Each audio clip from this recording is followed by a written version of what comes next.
Hello everyone, welcome to Interview with the Catalyst, a show where we unpack the leadership and success principles of this amazing man, Mr. Lanre Olusola. Welcome, sir. All four. It's great to be here again. How you doing? On the hot seat. Yeah. You know, they say don't give people handshakes. Use Bluetooth or Wi-Fi. Yeah. So what's up? I'm good. What are we talking about today? Sales. How do we sell ourselves, our products, our ideas, our concepts to the world? Because if we don't sell, we don't create value. And if we don't create value, we don't create wealth. I often say to people, what never gets sold never gets done. Sale is the essence of everything. A professor must sell his ideas or his concepts or his knowledge and sell it in such a way that the students will buy into it, understand it, and can reproduce it. Yeah. So that's what learning is. When you exchange knowledge and information, but you've got to be able to sell it in a language that is understandable to the student. A lawyer must sell when he's in court and the judge is trying to justify who's right, who's wrong, and the two lawyers on both sides believe that my client has the right to win this case. The lawyer goes to sell to the judge. So you create a product and there's competition. You also want to sell your product, or you have a service and a solution, which is best suited to solve a problem. You want to sell it. But most importantly, right, I say there is a commonality within sales, and the commonality within sales is you. So you don't sell a product, you don't sell an idea, you don't sell a concept, you sell you. So if you understand that concept of self-selling, then you've gotten the root and the secret and the success of selling.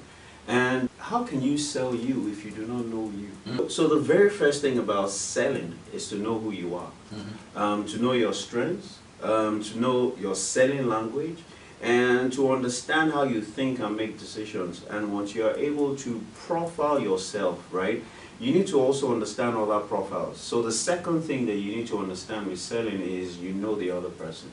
Now you need to know how the person thinks and makes decisions. You need to understand how the other person perceives and interacts with things and people. For example, right, there are people that are visual. And so if you go to a visual person and you say you want to sell a phone, right, you have to sell the visual characteristics of that phone. If you go to someone that is auditory tonal, right, and is moved by what he hears, you're going to sell the auditory qualities of that phone to that person. If you go and meet someone that is kinesthetic, is a feeler, you're going to sell the social networking facilities of that phone. The fact that that phone connects him with his family. They can, you can Instagram on it, you can Facebook on it, you can Skype on it. And if the person is auditory digital, he makes sense of things, is logical, is analytical, you want to sell him, the components of that phone that makes things easy for him. And so, you need to understand profiling. First, you profile yourself. And what we've come to understand is that if I am visual, I speak visual language, right? I see things from a visual perspective, and I sell as a visual person. So Paul 4, if you are kinesthetic, and I have a product to sell to you, I'm going to be selling it as a visual. Yeah. But you want to receive it as an auditory digital person. So you want me to make sense of it. I'm not sure you grasp. You want me to give you data. You want me to, be logical and sequential in the way that I sell it. You want me to present the analytical qualities, the logical qualities, the components of that phone that is going to make things easy for me in my analytical and logical state. And that's one of the greatest challenges that a lot of people have. It is in language. It is in linguistics, it is in interaction, it is in selling themselves, and it is in selling their products. So beyond that, right, you've got to understand that people also buy solutions. Okay. So stop, first of all, thinking about packaging, right? You first of all have to ensure that your product or your solution solves a particular problem. Now, besides that, right, you have people and you have problems and you have solutions. Now, the people that have the problems need people that will solve the problems, right? And for you to be able to solve particular problems, you need to know who has a problem that you are a solution to. So Panadol doesn't solve every problem. So you can prefer Panadol as the solution to everything. It's not be and do for all things. Now, you have to understand who has a problem that you are a solution to. Yeah. Beyond identifying who has it, you have to be able to identify, right, where they are and what is the best medium to reach them, and ultimately what is their language. And so if you do not understand this, you will just be hitting your head on the wall. Okay. And you'll be persistently foolish. Because we understand that persistence is one of the key critical qualities of successful salesmanship, right? But you've got to be persistent in the right areas, doing the right thing. They say that, you know, practice makes perfect. If you practice the wrong things, you'll be perfect in the wrong things. So you need to be practicing the right things. And these are the dynamics of sales. So we break sales into three areas. There's the art, there's the science, and there's the psychology of sales. Okay.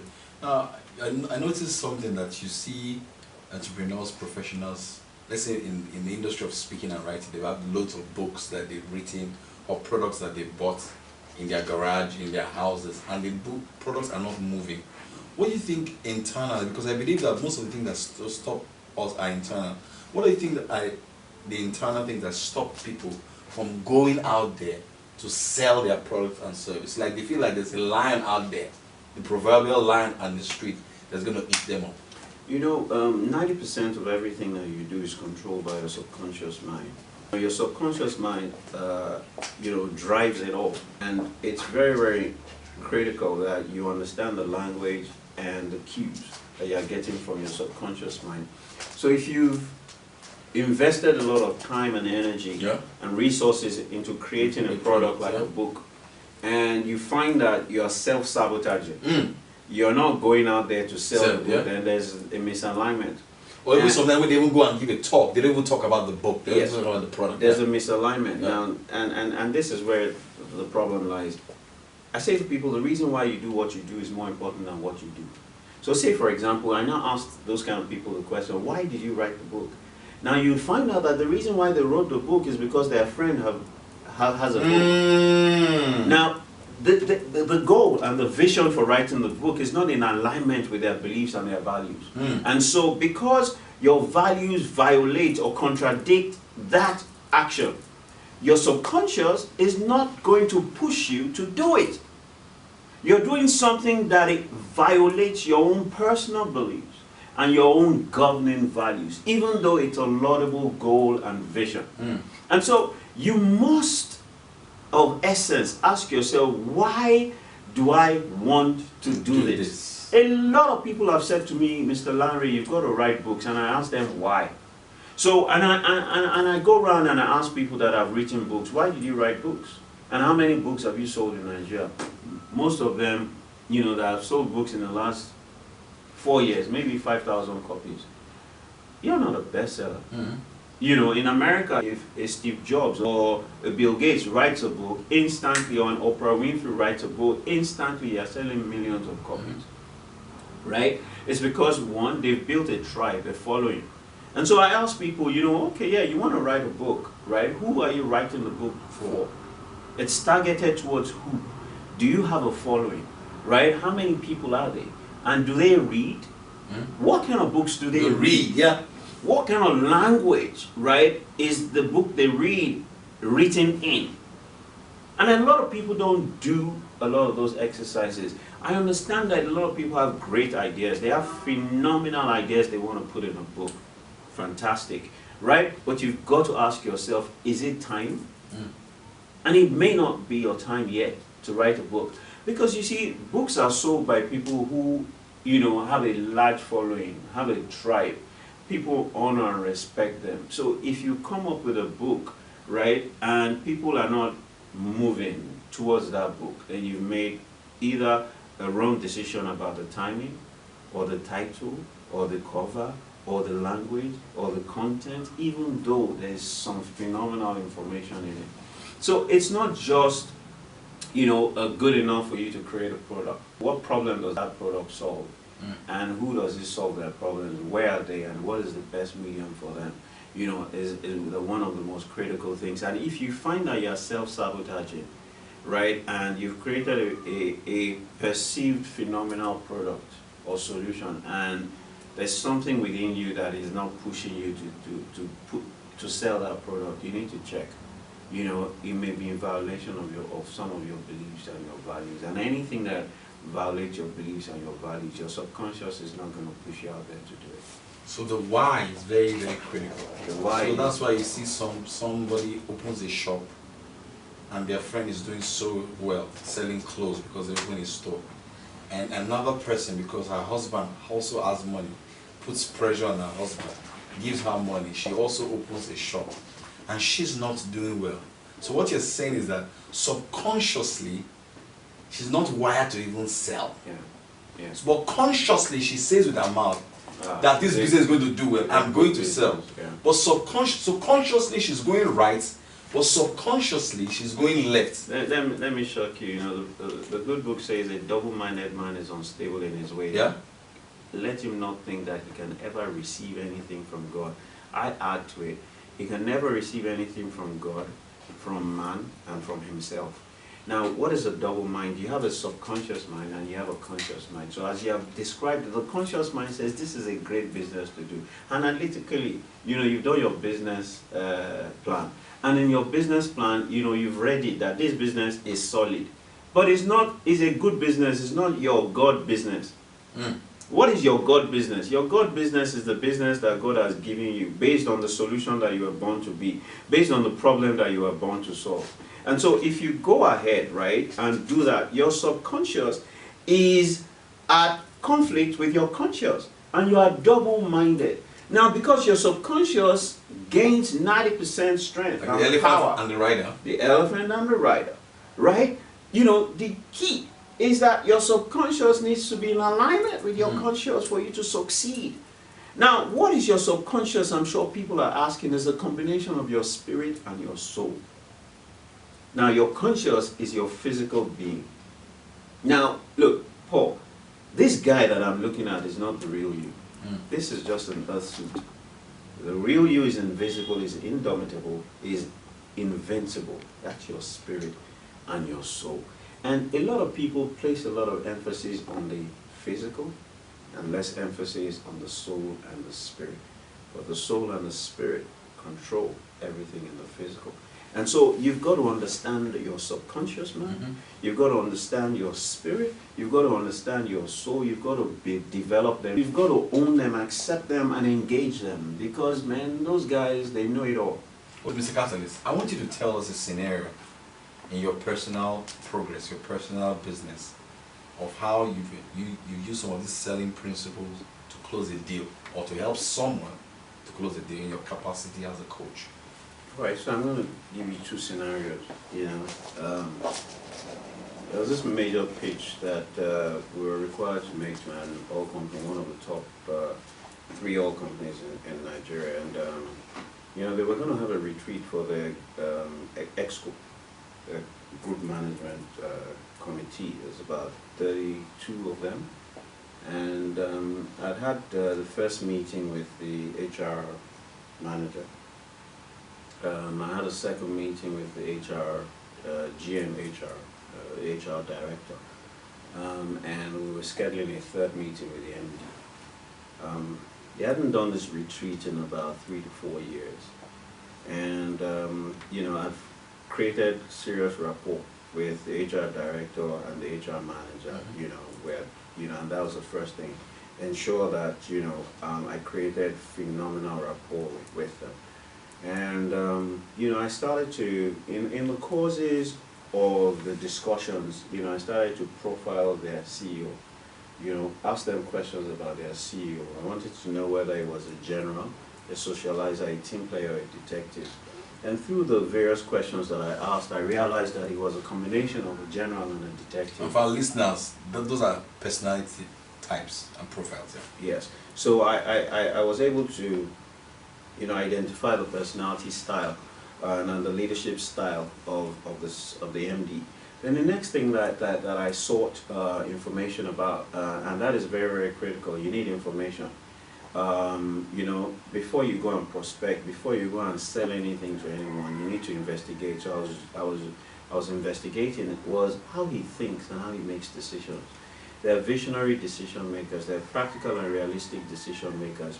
You know, they're decision makers that are very analytical, right? And they're consensus seeking decision makers. So I realized that this gentleman was visionary and he was, you know, he was analytical in his decision making. So I now asked them what it was that they would like to achieve at the end of that retreat. I asked the HR director and the HR manager, and they told me this, and I asked them, what would the MD want to achieve? And they sat down and they thought, And if the MD was driving this retreat, how would he drive? And so they gave me all of that information. Now, my presentation was supposed to, the MD was supposed to be for 15 minutes.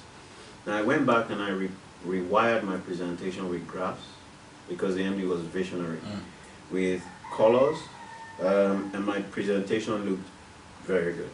But I also loaded it with data, analytical data of the work that I've done, research into the areas that they wanted solutions in, and the kinds of solutions, right? And you know, I understood that the MD was a general and a detective.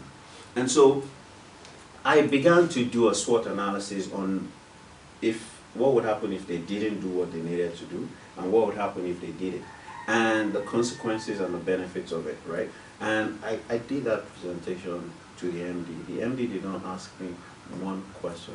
And there's something that I usually do when I am about to close the deal. I don't wait for them to ask me how much I want to do a deal for. I ask them what their budget is. And that shakes them. They turn around and say, oh, you're asking us for our budget? I say, yes. Because I'm providing a solution to you. The solution can range from 100 million to 1 million based on your budget. I will now fit, you know, the solution to meet with your budget. I've done this before for 10 million. I've done it before for 7 million for different clients. And we've got to fit it into your budget, because this has to be a win-win for both of us. And the MD shook his head. I said, well, you know, I know that it's usually not our custom to give budget, but give this gentleman the budget. And he gave me their budget. And guess what? Their budget was higher than what I would have given them. You know, so we ran based on their budget. And that was how I was able to close that deal. But I'll give you a classic. You know, I was running a major 5-day program for senior managers in a bank, one of the top 5 banks in Nigeria. Usually, I run a self-mastery and peak performance program for their senior managers for 5 days. So 30 of their managers spend 5 days with me, and we take them through peak performance coaching. And I remember it's usually case study based and real life scenario based. And this gentleman, you know, came from Port Harcourt or Warri, I can't remember, I think it was Warri. And he had been presenting, you know, a credit to Exco for 18 months. And every time he presented to Exco, they rejected him when he was 5 minutes into his presentation. And I remember I was telling them that, you know, I was teaching them sales mastery. And, you know, the gentleman came and said, I beg, you know, what's this talk? You know, I just finished on emotional intelligence, and I was going into sales mastery. And what's this talk about this sales mastery and emotional intelligence and the fact that you can get anything you want if you... So I said to him, give me a case. He says, well, okay. There's this case that I've been working on, 500 million credit and about $1 million. It's a combination 500 million naira and $1 million credit that I've been presenting to Exco for the last 18 months. And every time I'm 5 minutes into my presentation, they reject it. So I said to him, when is your next presentation? This was on a Tuesday. His next presentation was on a Thursday, right? And that's why he came to Lagos, and they booked him for that course. So I said to him, okay, tell me all the people that are on the Exco. He told me all of them. We profiled all of them. I said, who are the the most significant people. He said there are 3 people. We profiled all the 3 people. I said, who is the most influential out of them? We profiled them. I said, where do they sit? He told me. Then I now went to him and I said to him, you know, how do you dress when you go? Because I looked at him. He's dressed sharp. He was dressed sharp. You know, his suit was, his shirt, his ties and everything. He was wearing a red tie, white shirt, red pocket square, red socks, you know, navy blue pinstripe suit. So I knew where the problem was coming from. Then I now asked him to do his presentation to us. And he did his presentation. It was contrary to the thinking and decision-making style of the guys that make the right decisions. So we tweaked his presentation. We made it a lot more visual. We made it shorter. We put some analytical data into it. We put the benefits in front, right? And the consequences of not doing that deal. We put it in front. We put the profile of the customer, right? And the businesses that the customer does. And the fact that this is just one out of the many businesses. And the fact that once we get this deal, it opens us up to vistas or opportunities with that guy. And so we put that in. And we changed that presentation. We shortened it from a 30 minutes presentation to a 7 minutes presentation, right? You know, and the 7 minutes, 2 minutes was summary. 5 minutes was the critical presentation, because he had said to me that by 5 minutes, you know, they come up with a decision, right? Which meant that the attention span of the guys on the exco was very, very short. Yeah. Then I now asked him, I said, where do you stand and how do you stand? And the guy got up and says he puts his hand in his pocket when he presents. And I asked him, what do you wear? I said, you see now how I dress sharp, man. You know, wounded. So I said to him, you know, you're going to change your clothing. You're going to wear ash gray suits, no pinstripe. You're going to wear sky blue shirt. You're going to wear pink tie and no pocket squares. And when you stand in front of those guys, don't put your hand in your pocket. So the guy said to me, yeah. And I said, how do you project your voice? He said, you know, I'm confident now. You know, my voice is loud. I said, you're going to present yourself like someone that is vulnerable. And that's how you're going to present this case. And so this guy went to his hotel room, put 3 ties, shirts, you know, suits on the bed, and was struggling to do what I asked him to do. He was torn between wearing his pinstripe blue suit, red tie, red pocket square, red socks, shiny shoes, and all of that. But he just said to himself, you know what, I've done this for the last 18 months. Let me change what I'm wearing. It was a struggle for him to wear a pink tie. He felt like a sissy wearing a pink tie, not wearing pocket squares, wearing black socks with an ash gray. It didn't feel like him. But he says, well, I'm going to do it. So he went into that presentation, and 3 minutes into the presentation, they said to him, stop presenting, approve. Now, you've got to understand that we put into both of those examples, the arts, the science, and the psychology of sales. And you know, like I say, selling is life, and life is selling. It takes 5 days for us to teach people the arts, the science, and the psychology of sales. And every organization that we've spent those 5 days with, they achieve their annual goals, right, in 3 to 6 months. Their financial sales goals, they achieve it in 3 to 6 months. So it's a phenomenal tool. Fantastic. That people need. Wow, wow. I think this is an amazing place to call it a wrap on today's show, interview with the Catalyst. I hope you've learned a lot, like I have, on today's episode. Mr. Catalyst, if people want more information from you on how to follow you on Twitter, what do they do? Well, it's simple. On Twitter, it's at Lanre Olusola. On Facebook, it's Lanre Olusola. Instagram is Lanre Olusola. You can follow me also on Google+. You can follow me also on Twitter, but the organization OLCACAD, at OLCACAD. You've got the office lines 080-770-77000, or our website www.olcang.com or www.thecatalyst.ng.com. And you can follow me at Paul Foh on Twitter. That is PAULFOH. Until I come your way again next time.